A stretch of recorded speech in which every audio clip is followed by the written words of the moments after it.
Welcome to SEL Adventures with Luna. Let's explore feelings together.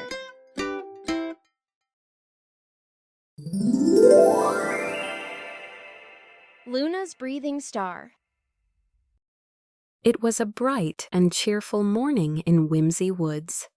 Today was the Great Forest Games. But as Luna reached the clearing, her paws started to feel wobbly, and her tummy felt all twisty. I can't do it, Twinkle, Luna whispered.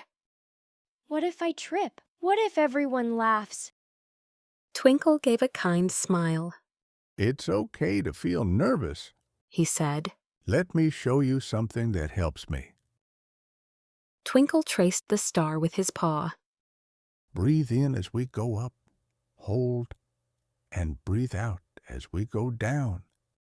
Luna followed along slowly.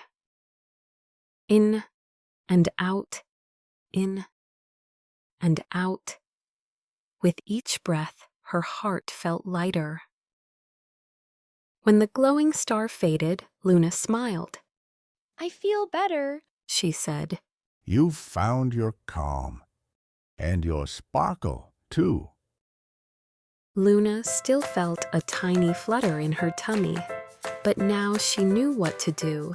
She took a deep breath and smiled, and with a happy hop, she joined the race, ears high, heart calm, and sparkle glowing. Thanks for joining Luna on her adventures. See you next time. Subscribe for more stories.